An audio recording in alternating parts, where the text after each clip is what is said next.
Hello, I'm Kayla, a 36-year-old woman. The past few months have been really tough for me, and I'm having to relearn a lot of things.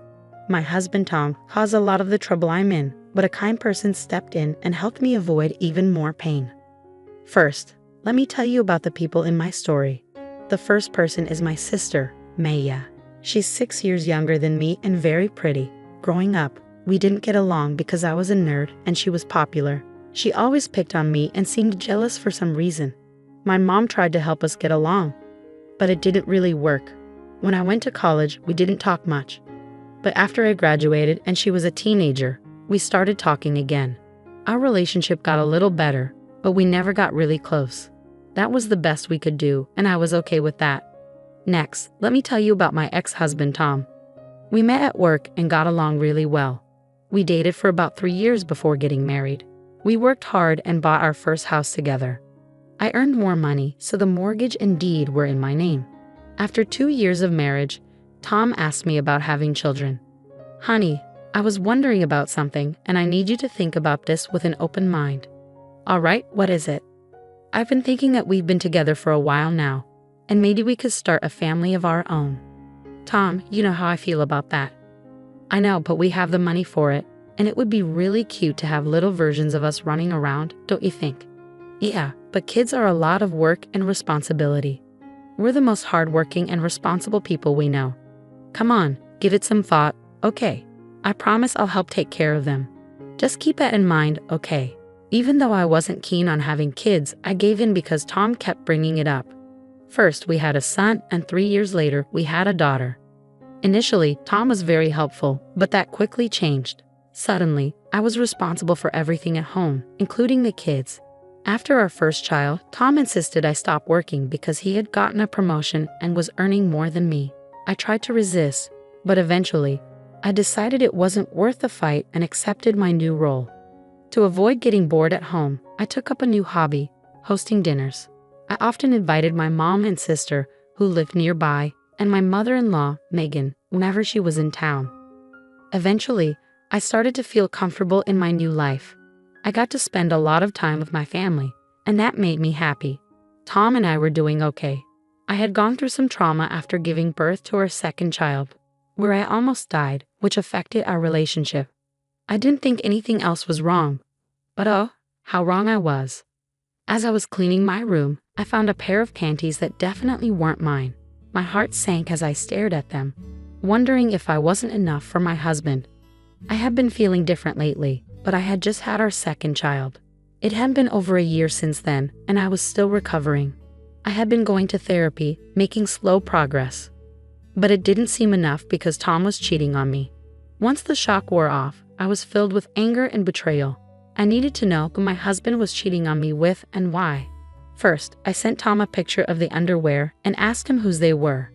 Then, I checked his laptop. I logged into his social media accounts and went through his chats. At first, I didn't see any unknown women, which confused me more. I looked through his messages but found nothing. In my desperation, I went through every chat, even though I knew it was foolish because everyone in his contacts was someone. I couldn't believe that anyone in my life could hurt me that much. Then I realized that my sister's contact ID was everywhere I looked. At first, I didn't think much of it because why would my sister and husband talking be suspicious? But when I checked their chats, I felt sick to my stomach. They were full of pictures and videos of them in bed, messages about how much they love each other, and plans for Tom to leave me. I couldn't believe my own sister would do something so awful. Our relationship had never been perfect, but this was a whole new level of betrayal. First, I threw up because I was so disgusted. Then, I tried calling Tom, but he didn't answer. So I called my sister. Maya, hey, what's up? Don't hey, what's up me? Seriously, what's wrong with you? I don't know about mine, but I do know that I found a pair of your panties in my bedroom. Have you been sleeping with Tom? Yeah, for a while now. Why, Kayla? Seriously, you thought it was okay to sleep with my husband because you thought I was boring. And being my sister didn't even stop you. Look, I thought I was helping you out. I was keeping Tom busy so you could focus on the kids. Are you serious? That's the dumbest thing I've ever heard. Look, we didn't mean for it to go this far, okay? I only did it because he kept hitting on me. And he's a nice guy, Kayla. But he was my husband. Why would you help tear our family apart? I just want what's best for Tom, okay? If I'm the best for him, then so be it. You're disgusting. I hung up, unable to believe her nerve. I just lay in bed and cried. I never thought my life would come to this. Eventually, my youngest woke up crying, so I tended to her. I felt empty as I went through the motions of the day. I couldn't let my kids know something was wrong. They didn't need that worry. I picked up my older child from school, made dinner, and when they asked where their dad was, I lied and said he was working late. At some point, my anger turned into worry. It was almost 11 o'clock at night, and Tom still wasn't home. I tried calling him multiple times, but he didn't answer. I even tried calling my sister to see if he was there, but she didn't pick up either. Exhausted from the day, I went to bed, hoping it was all just a bad dream. The next morning, I woke up feeling like something was wrong. I looked around and realized Tom's things were gone from the room. I checked the cupboards and drawers, and most of his stuff was gone from the house too. He had left while I was asleep, without saying a word. I couldn't believe it. He just left me without even trying to talk. I didn't know what to do. All I could think about was taking care of my kids first. Then, I'd figure out everything else. I woke up, got the kids ready, dropped off the oldest at school, and then took the youngest to my mom's place. She could tell something was off because I was distant. All I could think about was how I'd managed to raise 2 kids alone. Whenever I came back to reality, I remember I had to tell my mom about my sister and husband. Eventually, she couldn't wait any longer and asked what was wrong. Okay, I've had enough of your silence. What's going on? I don't know how to say this. Why don't you start from the beginning? Well, I found out that Tom has been cheating on me. What? How do you know? I found another woman's underwear in our room. When I asked Tom about it, he didn't answer and then left. He left? What do you mean? When I woke up this morning, all his things were gone. Gone? You didn't try to stop him? I didn't even realize when he came back. I fell asleep around midnight, and when I woke up, all his stuff was gone. Oh my God, my poor girl, I'm so sorry this happened. Yeah, it gets worse. Oh no, what happened? Do you know who Tom cheated on you with? You mean you know who he cheated with? Yeah, I snooped through his things to find out. I wouldn't have tolerated this under normal circumstances, but this is different. So, who is it? Maya. Excuse me? What? Are you serious? Yeah, my husband has been cheating on me with my own sister. I called her to ask about it, and she was so casual about it. She said they were in love, and she believed she was the best for him, so she was going to keep being with him. Oh my God, what has Maya done? I don't even know how I'm going to survive. I have 2 kids to raise and I need to find a job too. Look, why don't you just get some rest while I try to process this? I'll be here to help you, okay? Yeah, okay, thanks Mom. I had become numb to everything that had happened, so telling my mom wasn't as hard as I thought. I ended up sleeping while my mom took care of my youngest. When I woke up, I heard my baby crying and my mom yelling. I rushed out and saw my mom on the phone looking angry. She hung up and seemed surprised to see me. She apologized for the noise but didn't say more. I knew she had been giving Maya a piece of her mind. Over the next few days, Mom stayed with us. It was easier having one person move in than 3. Maya kept trying to contact our mom, but she asked me to block Maya. It was comforting to have someone understand my feelings when I felt so alone. I found out through mutual friends that Tom and Maya got married. They reached out to me, concerned and confused. I had to explain everything, which was humiliating, but they were supportive. They all blocked Tom and Maya and refused to associate with them. But I found out they got married the day after Tom left us. It hurt to know, but I shouldn't have expected anything different from them. When I told my mom, she was furious. You should know, my mom is usually calm, so seeing her so angry with my sister was surprising. It was great to have her financial support. She wasn't obligated to help, but she did her best for us. She even helped me get job interviews because I wanted to contribute now that Tom wasn't there to stop me. Taking care of the kids was manageable, but when they asked about Tom, I had to hold back tears. Still, we got through it. A week later, I got a letter from Tom. I didn't want anything to do with it.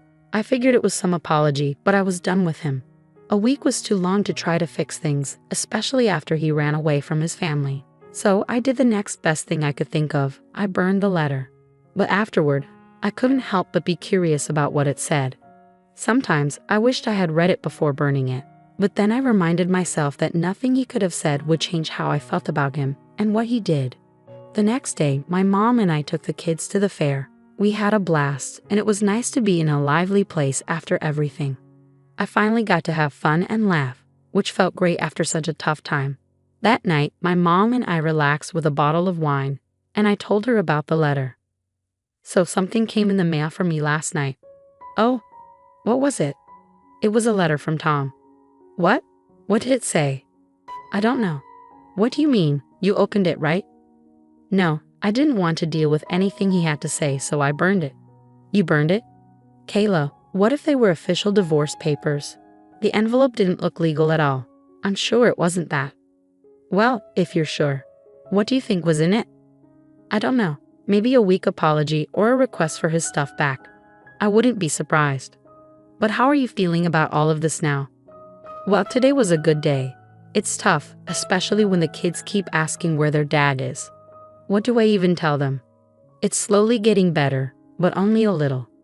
As long as it's improving. I'm always here for you, and just so you know, I'm planning to cut ties with your sister. Everything I have will go to you and the kids. Oh Mom, that means a lot, but are you sure? Maya is still your daughter. I know you and Maya had your differences, but what she did is unforgivable. I raised both of you better than this, and Maya clearly didn't care. So she's no longer my daughter. I would have been upset if Mom changed her mind easily, but I knew Maya was still her child.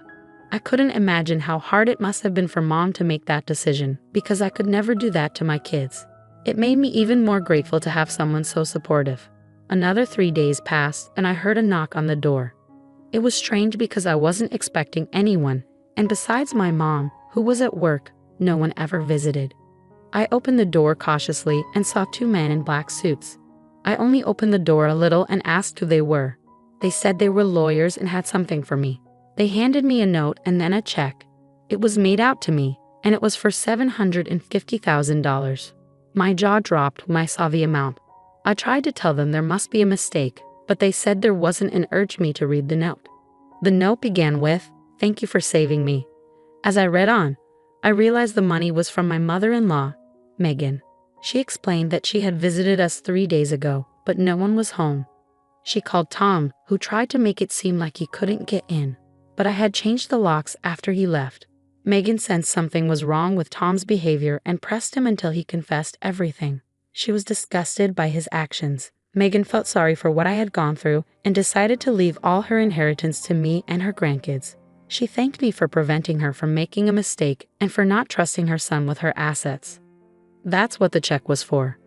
The lawyers then told me that Megan had been terminally ill and had passed away just the day before.